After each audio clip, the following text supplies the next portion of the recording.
जय संविधान, जय भीम, महात्मा गांधी की जय, गोडसे मुर्दाबाद। जो लोग इमरजेंसी जिन्होंने देखी है, उनकी बात अक्सर होती है चैनल्स के अंदर।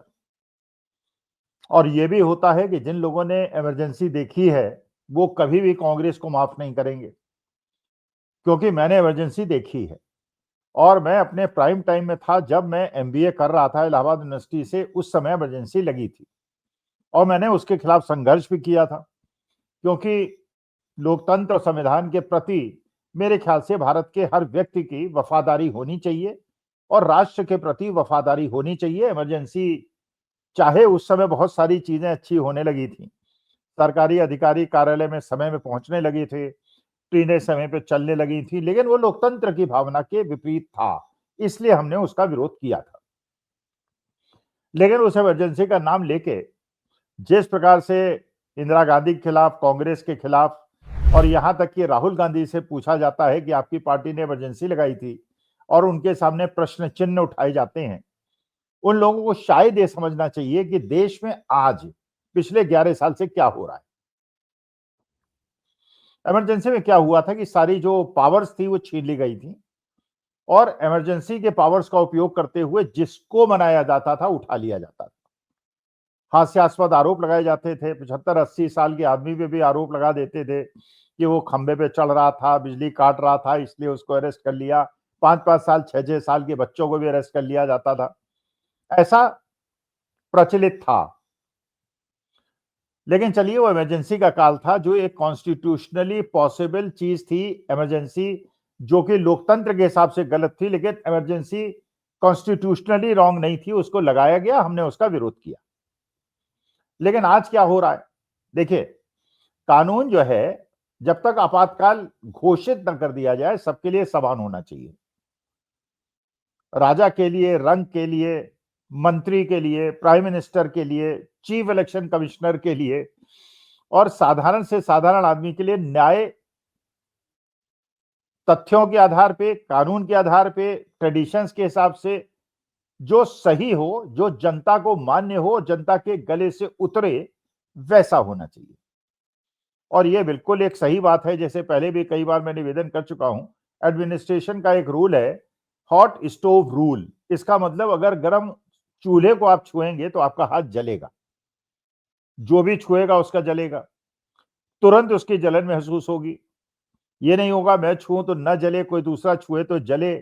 ये भी नहीं होगा कि 6 महीने के बाद उसकी जलन हो। तुरंत होनी चाहिए, तुरंत दंड मिलना चाहिए और सबको ये मैसेज जाना चाहिए, पूरे समाज को ये मैसेज जाना चाहिए कि everybody has to follow law, everybody has to work as per constitution and law is equal to all. ऐसा मैसेज जाना चाहिए, जो इमरजेंसी के काल में नहीं हुआ था। आज क्या हो रहा है, हम इसकी बात करते हैं। और जो लोग इमरजेंसी को याद करते हैं, उनको भी मैं निवेदन करता हूं कि मेरी वीडियो को पूरा देखें।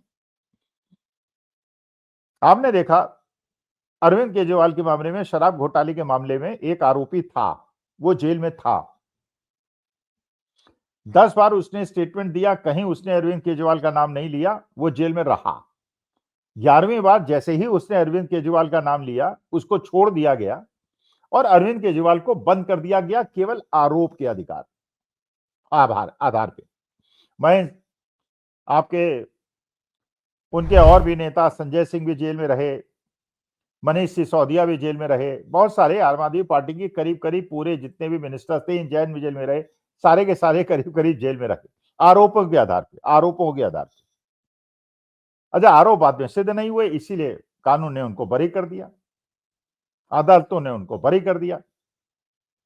हेमंत सोरेन पे भी आरोप लगे, वो जेल चले गए, जेल में रहे, आरोप सिद्ध नहीं हुए, छूट गए।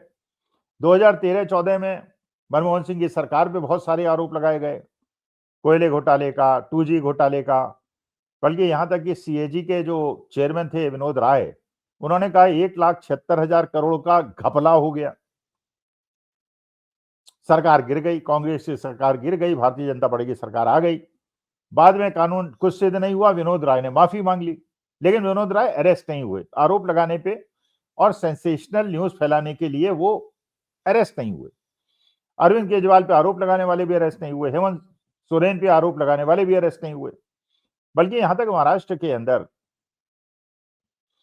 जो उस समय महाविकास आघाड़ी की सरकार थी, उसमें होम मिनिस्टर देशमुख थे और एक पुलिस कमिश्नर जिनका दागी इतिहास था, उन्होंने आरोप लगाया था कि वो 100 करोड़ रुपए पर मंथ मांगते हैं। कोई सबूत नहीं दिए थे, केवल आरोप लगाए थे।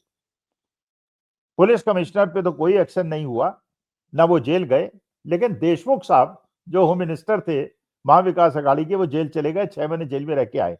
लेकिन आरोप लगाने वाले को दंड नहीं मिला। जिसने भी आरोप लगाया, चाहे हेमंत सोरेन पे लगाया, अरविंद केजरीवाल पे लगाया, देशमुख साहब पे लगाया, मनमोहन सिंह सरकार पे लगाया, उन सबको जेल हो गई। उनको जिस पे उन्होंने आरोप लगाए थे, आरोप लगाने वाले को कुछ नहीं हुआ। अभी बल्कि आप देख ही रहे हैं आजकल जो उत्तर प्रदेश के अंदर राजपूत और ब्राह्मणों के बीच में युद्ध छिड़ा हुआ है, सनातनियों के बीच में युद्ध छिड़ा हुआ है। एक तरफ शंकराचार्य हैं, अविमुक्तेश्वरानंद जी, और दूसरी तरफ हमारे प्रदेश के मुख्यमंत्री योगी आदित्यनाथ जी हैं। और दोनों के बीच में माघ मेले के तहत जो हुआ वो आप सबने देखा, किस प्रकार से शंकराचार्य महोदय को पालकी के साथ स्नान नहीं करने दिया गया, उनसे अपमानित किया गया, उनके बटुकों की चोटियां खींची गई, यज्ञोपवीत खींचे गए, और उसके बाद वो वहां से चले गए बिना स्नान किए हुए। काशी में जाके उन्होंने स्नान किया।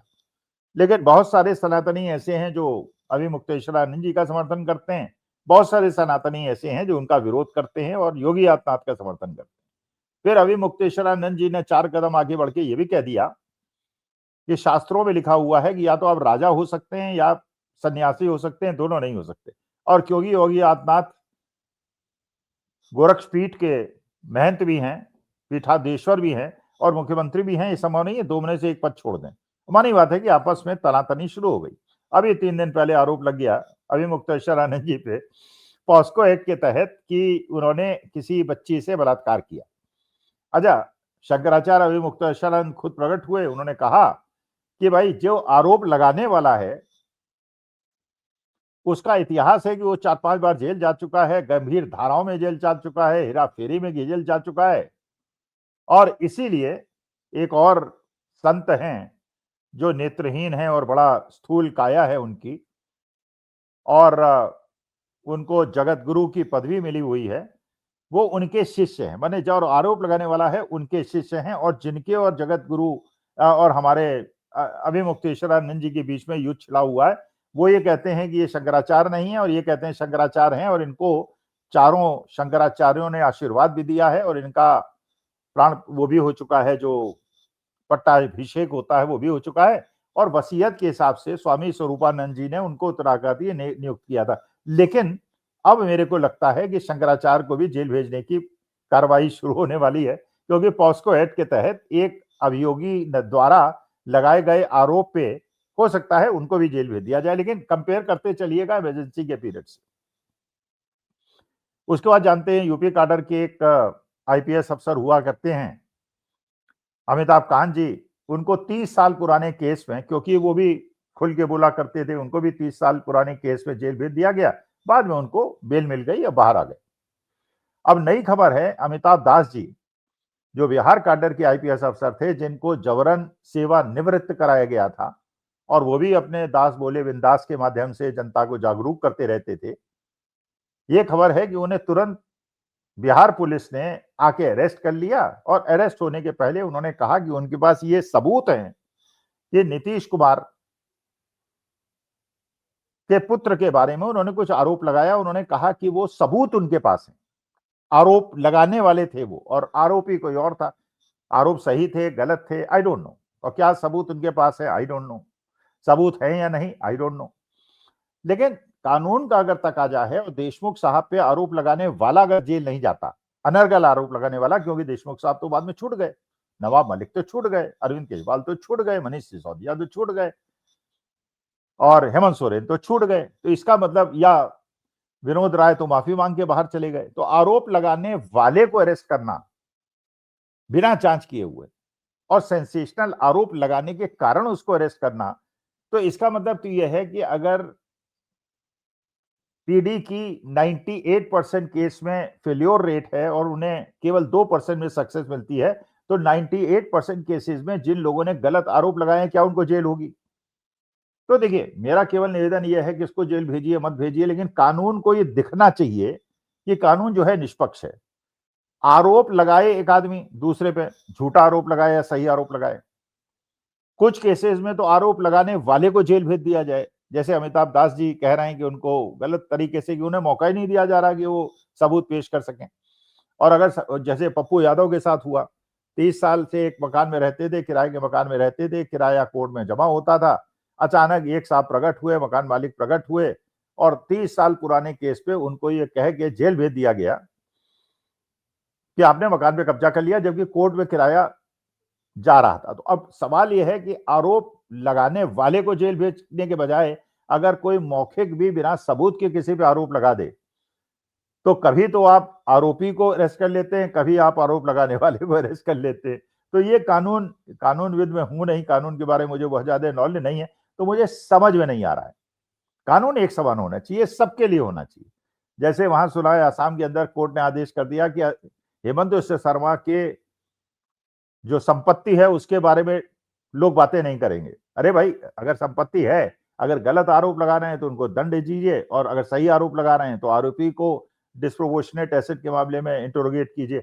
लेकिन बैन उसको बैन कर देना कि इस पे आप बात कर सकते हैं, इस पे नहीं कर सकते। अब जैसे निशिकांत दुबे और गिरिराज सिंह पंडित जवाहरलाल नेहरू के बारे में आर्टिफिशियल इंटेलिजेंस से जो झूठी झूठी वीडियो और फिल्में चलाते हैं, उनको अरेस्ट नहीं होगा झूठ बोलने पे। लेकिन राहुल गांधी अगर कोई बात कहेंगे तो उनसे कहेंगे कि आप इसको सब्सटेंशिएट कीजिए।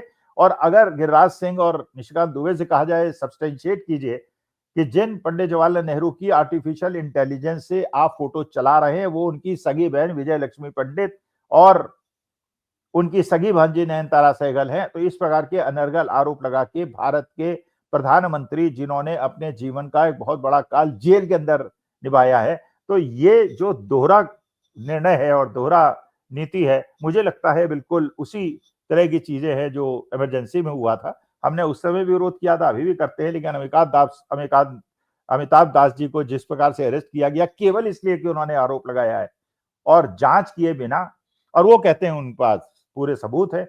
तो चलिए, अमिताभ दास जी डिबेट में उन्होंने कहा भी था कि मेरे पास सबूत है, जब कोर्ट में जाऊंगा तो मुझे पेश करने का मौका मिलेगा। तो let us see what happens. लेकिन मुझे ऐसा लगता है ये जो कानून अलग अलग तरह से काम कर रहा है, ये दुखदाई है और ऐसा होना नहीं चाहिए। नमस्कार, धन्यवाद और प्रणाम।